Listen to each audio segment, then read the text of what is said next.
सैयदना अली रज़ी अल्लाह ताला अन्हो शिर्क के दुश्मन थे। आपने शिर्क की तमाम अश्काल व अनवा के खिलाफ जंग की, चाहे वो शिर्क रुबूबियत हो या शिर्क अलवहियत। वो अपनी ज़िंदगी की तमाम हरकत व सकनात से सिर्फ अल्लाह ताला की रज़ा के आरज़ूमंद रहे। वो चाहते थे कि उनका हर अमल खालिस अल्लाह की रज़ा जोई के लिए हो। वो तमाम लोगों को ख़ास तौर पर तालिबान इल्म को रयाकारी से दूर रहने की तलकीन फरमाते थे। सैयदना अली रज़ी अल्लाह ताला अन्हो ने एक मौका पर फरमाया, ए हामिलीन इल्म पर अमल भी करो। दर हकीकत आलिम वही होता है जो अपने इल्म पर अमल करे और इसके इल्म और अमल में पूरी मुताबिकत हो।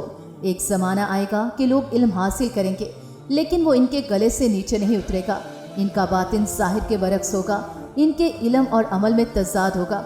ये लोग हल्के बनाकर बैठेंगे, एक दूसरे पर फ़ख्र का इजहार करेंगे और अगर इनका साथी कभी उन्हें छोड़कर किसी दूसरे की मजलिस में बैठ जाए तो वो इस पर गज़बनाक हो जाएंगे।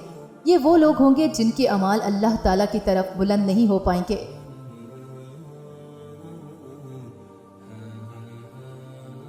दौरे हाज़िर में हमें बहुत कम उल्मा ऐसे नज़र आते हैं जो वह अमल भी हों, और फिर ये बात हर उस शख्स पर सादिक आती है कि जिससे एक हदीस का भी इल्म हो और वो इस पर अमल न करता हो।